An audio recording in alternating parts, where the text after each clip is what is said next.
J'ai OK. beaucoup, beaucoup aimé ma conversation avec Stéphanie Castonguay hier, je propose d'écouter un petit montage où on entend un tout petit Mhm. aperçu de ce qu'elle a déjà fait par le passé, puis où elle nous explique vraiment pourquoi elle s'est d'abord intéressée à ces sons imperceptibles qu'elle veut, elle, amplifier, puis nous faire, elle veut nous confronter avec ces sons-là habituellement on essaie de ne pas entendre. On peut l'écouter.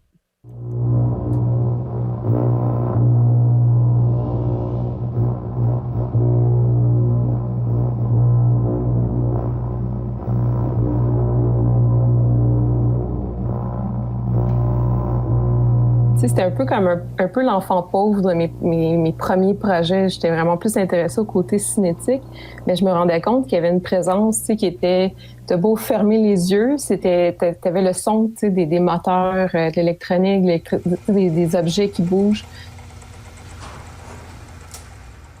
qui étaient toujours présents. Fait que je pense que tranquillement, ça m'a amené à vouloir comme un peu plus comme explorer, tu sais, cet aspect-là. Puis en gros, tu sais, en l'explorant, pour moi, je m'étais vraiment plus intéressée à l'indésirable. Tu sais, est-ce qu'on veut pas entendre, ce qu'on veut cacher aussi beaucoup, surtout tu sais, en art numérique, ça c'est un exemple, mais dans la vie de tous les jours, tu sais, tu veux pas entendre le buzz de tes appareils électroniques. Fait que tous ces sons-là sont souvent isolés, les choses sont faites pour que ce soit le plus, on va dire, imperceptible possible.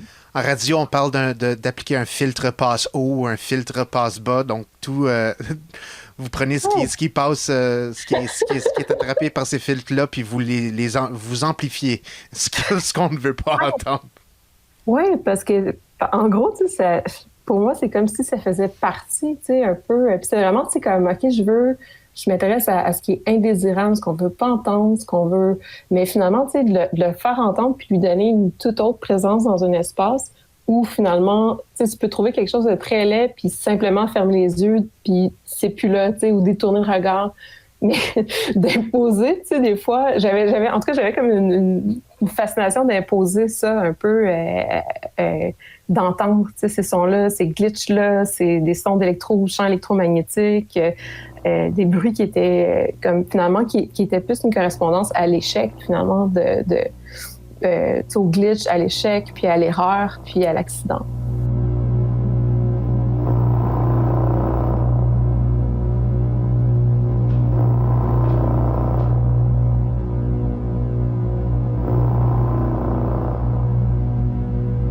Je me suis intéressée en fait aux têtes de scanner.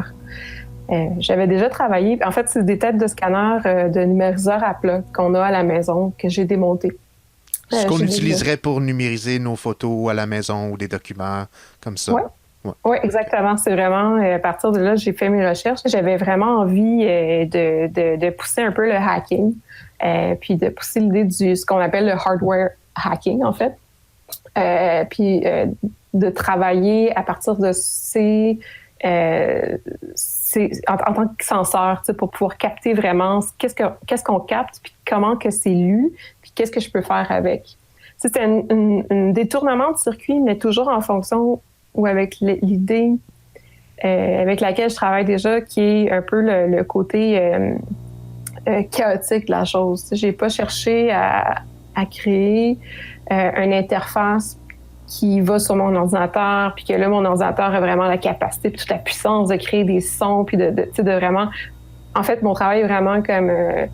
tout est fait à partir de circuits électroniques DIY. Fait que c'est vraiment comme de lire ces données-là. Il y a un petit microcontrôleur qui permet un peu de nettoyer ça. Fait que mon son, je l'ai écrit, puis je l'ai composé, puis j'ai fait l'écriture en programmation en fonction qu'il y ait un aspect toujours où on va chercher, on va générer aussi des sons qui sont inattendus, en fait.